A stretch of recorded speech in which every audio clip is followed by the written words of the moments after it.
So next I'll talk about keyword research, and Mike's tool set has completely mastered that, in my opinion. The bottom line is there are a lot of different ways you can harvest information and begin to build out keyword silos and all kinds of neat stuff. Finally, you arrive at an SEO plan, the first of about 4 plans that you need to take a look at. And I want to take a quick look, a quick show here for you.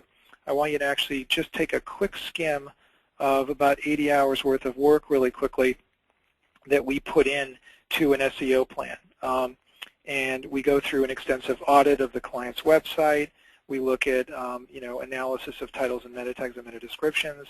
We actually have an algorithm that can score and grade the individual pages on a website. We put together an audit of what's going on. We start to build keyword silos out with pretty detailed analysis. And we do all of this massive amount of work here, which culminates in what we call our sort of keyword silo map, which begins to showcase the different silos that an SEO specialist has decided to write in, and then an allocation of the content assets that we're planning on creating for a client allocated to those silos.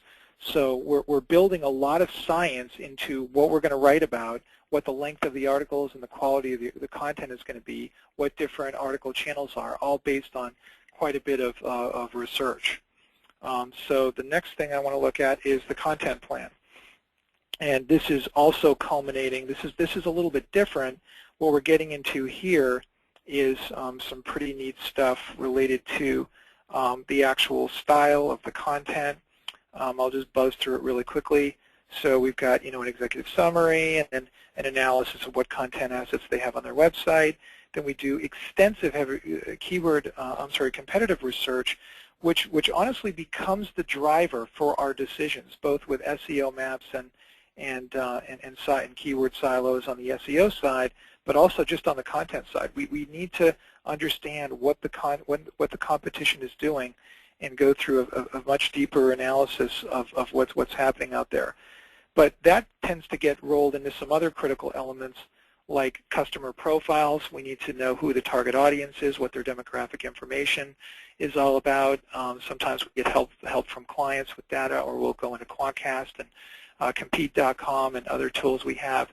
Next, we're putting together actual profiles to try to begin making guesses as to what the wants and needs are of some different profiles of target customers. So that's helpful for writers particularly, to try to get a feel for who their target audience is. And of course, we're putting together style guides, which is fairly intense, and often there are strict restrictions and certain things we need to know. And finally, this all culminates in a list of categories that we're going to write about with a mapping to the content asset allocation that we're going to write about for each niche. So next, I'll show you an information architecture plan. I probably don't even need to show this to you, but it's filled with a series of documents that map. In this particular screen grab right here, we're mapping the categories that the reader sees to the keyword silos that we've created. So we put together a whole summary. Here, I'll show it to you real quick. That maps out. First, we do an analysis of the information that already exists, part of the content curation process, mapping that all out. Then we go to sort of an overall site map of where our new content is going to fit in along with the existing content. Then we map out categories and subcategories. Then we map out the categories to the keyword silos. So that gives you a flavor of what that looks like. And next, an executive summary, the final report. This is really what what a CEO needs to see, to feel comfortable that we're going to be creating content around the right topics with enough content in each topic. So we put together this executive summary, which is helpful and sort of puts a timestamp, if you will, on some data, so we can refer back to it to make sure we've moved the needle. So this is a nice summary of the new and existing content overlaying with one another.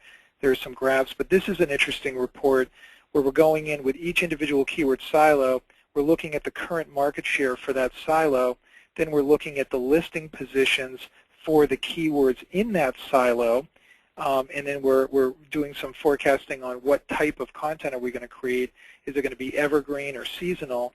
And then we're looking at the allocations within the contract that we're creating that helps kind of pull it all together. So all of this serves as a timestamp on what is the current state of the union with the client's website and how does it all work. So next, Mindshare. How do we track all this? How does a CIO track all this? How does your CFO understand what's going on here?